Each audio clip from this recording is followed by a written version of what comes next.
It was scheduled for now anyway. It would have been an emergency session had we not been scheduled for it. The trade bell for Vanguard, strong and steady. Sam Edmund, welcome back to the bell. Oh, big bell today. Oh, big Courtesy bell. of Tom Morris, of course, SEN's very own Channel 9, of course. That is a seismic development that the captain of Essendon has met with Hawthorn and the coach of Hawthorn.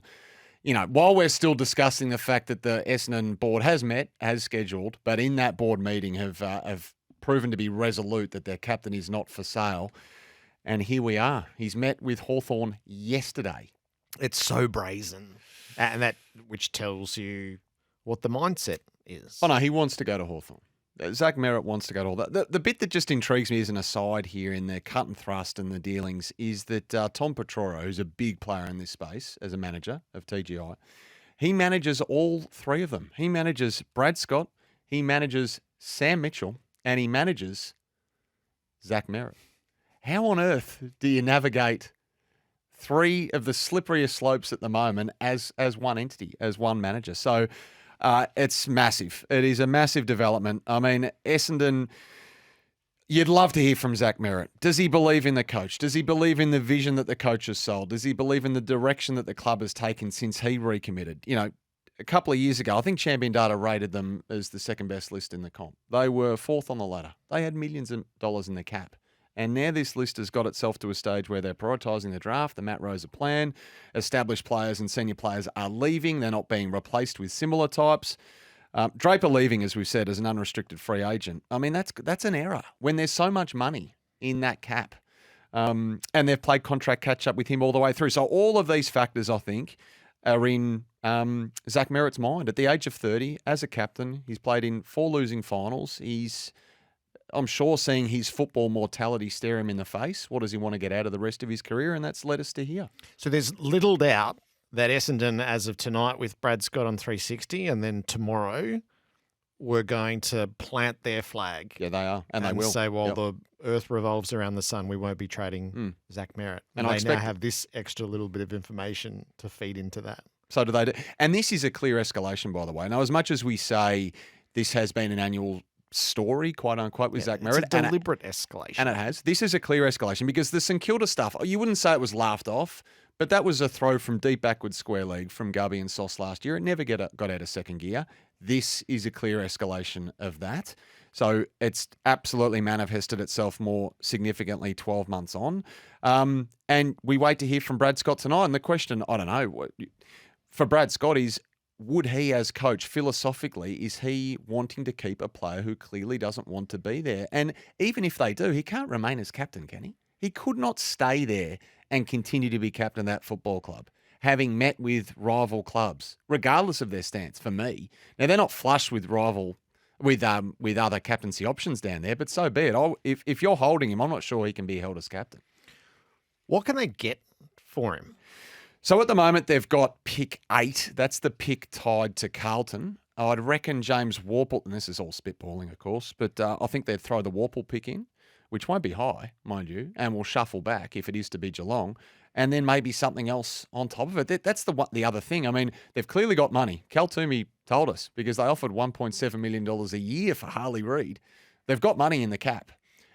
They might end up getting the commitment from Zach Merrett, but then how do they do the deal? And how do they actually tempt Essendon to do the deal? So that's the next bit. So just lay that out again. So 8. So if it be 8, which would, again, he's going to come back. But let's just say they're top 10 pick as it stands. Maybe the Worpel pick if James leaves for Geelong. End of first, at best. And then going back further.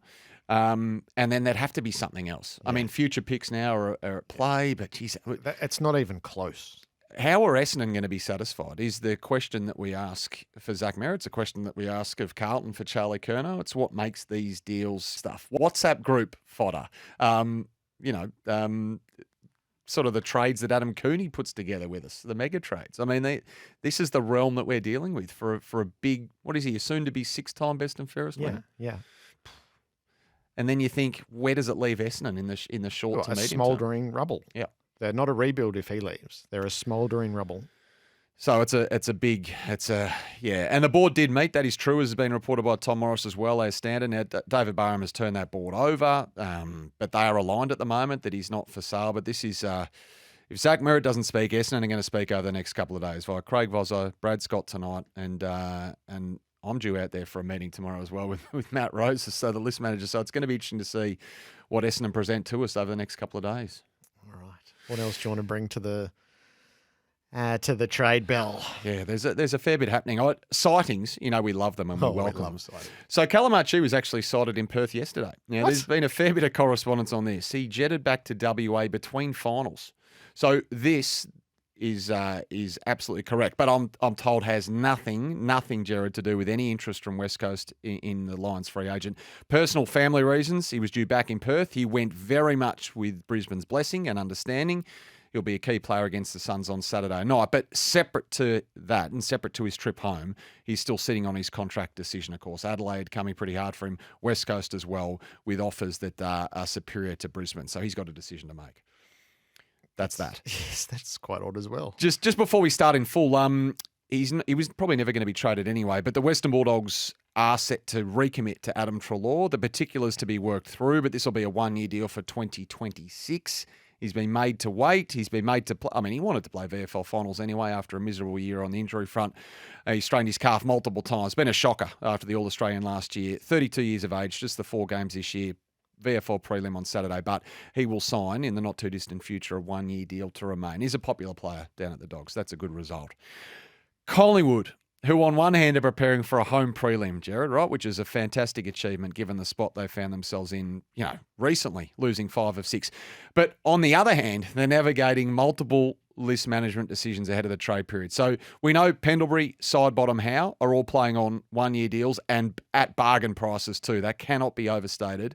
Not befitting their resumes, but befitting their age. 37, 34, 35 respectively. Will Hoskin-Elliott has retired. Now, that's all done. But elsewhere, Brody Mihocek's future still uncertain at Collingwood. Now, contrary to what's been widely reported, and I'm including myself in this, the Pies have actually presented him a 2-year deal. Not 1, but 2. But 2 at the age of 32. He'll be 33 before next season. So the deal's for 2 years. The tenure, as I understand it, isn't the issue, but the money is. Regardless, he still hasn't signed and we're well into September. Now, he will wait until Collingwood season is over now before really drilling into what he wants to do. There is interest from elsewhere. The Jungle Drums have North Melbourne offering a 3-year contract to him. That's a compelling offer. At the same time, he's playing under duress at the moment, battling an injury complaint. So he's doing it a bit tougher than normal at the moment. So the critics out there, just keep that in mind perhaps when we're sitting in judgment of the players. He's playing hurt at the moment.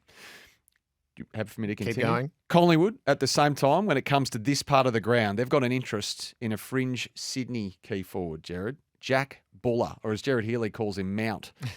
He's the 2023 mid-season pickup at Sydney.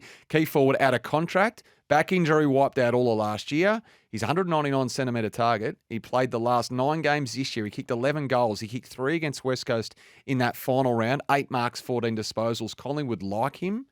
And at this stage, he's some chance to land there at Collingwood. Whether that's going to be dictated to whether Brody Mihocek stays or leaves, it might be immune from all of that. But I can tell you that Collingwood have an interest in Jack Buller up at the Swans.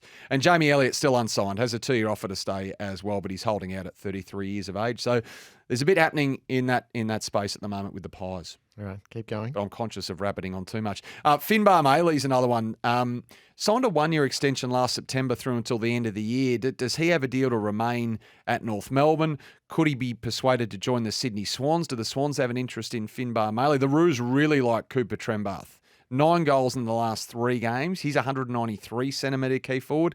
Mid-season rookie pickup this year, promoted from the club's VFL program. So North with a bit to work with on that front as well. And I think Fremantle, they'll detail their list decisions in the next day or two. I think James Aish, we'll wait and see what happens there. But a bit to play out west as well now that their season is over. All right, so I don't want to get in the way of real information for our fun. Have you got any more? No. Let's get to the fun. So fun. I've been holding this one back from Daz for you to be in here. My cousin is connected to the kite surfing shop in Torquay, where Nick Floston often frequents, and has heard that there are a few teams coming for Tigger in this year's trade period and prepared to give up plenty in draft capital and money to lure him out of Tigerland. What an exotic storyline. The bit I most liked was it's literal kite flying. The kite surfing shop. That's genius. So genius, Daz. That's had my attention for a week. I salute that. Is there any chance clubs would line up for Nick Floston? What's our categories? Haven't heard that. Have not heard that. Oh, but I'm sure he'd have interest out there. Whether he'd leave or not, I don't pretend to know. But I love the kite surfing shop Yeah. in The Torquay. layer of detail in that was fantastic. Love it. Sean in Nowra, take it to the bank. Logan McDonald and Mitch Lewis to Richmond next year for a third and fourth round this year and a second and third round picks next year. Couldn't get that one off the ground. From a Richmond supporter, I'm sure. Love it. No, that's the stuff of fantasy. Joe. Nice. A lot of Richmond supporters do text in, though. I think they're missing the days of being active in the trade space. They're pining for it. Is there any talk of Jaden Short from Richmond finding a new home? Hammer from Roeville. All right, Hammer, I'll take that on as. I'll take that on. Is that the Torquay kite flying shop? I'm not sure, but I'll take that on as homework. Thoughts on the Suns giving up Jed Walter and pick 6 for Charlie Curnow? No, I don't know where the Jed Walter stuff actually. I mean, he's someone who moved to Palm Beach, moved to that part of the world at the age of 8 or 9. Like, he's as homegrown as you can get. I would be staggered if, A, he was interested in a move, given he's from there. The Suns are on the cusp of something special, and whether, in fact, Gold Coast would let him go or include him in anything. I wouldn't have thought he's going to be the player, but Charlie Curnow's a conversation again for another time. Yep. He's been told he's staying now. Is he happy to push the button like Zach Merrett? Jake in Mill Park. When I was in Adelaide, I was at a coffee shop and overheard a few Collingwood officials having a chat about Marcus Windhager and potentially acquiring his services. Thoughts on that? Oh, the Marcus Windhager stuff. So in the last 2 days, we've had he's going to Melbourne, and then we've had he's definitely staying at St Kilda. So I think there's a lot of dart throwing there with Marcus Windhager. We'll see what happens. But the Saints have improved their offer significantly for him. Could have done another hour of trade belling. What a day for the trade bell. Zach Merrett meeting with Sam Mitchell. Brad's gone on 360 tonight. Goodness me. Blimey. Vozo tomorrow morning. Yeah, that's going to be a great watch tonight. Can't wait for it.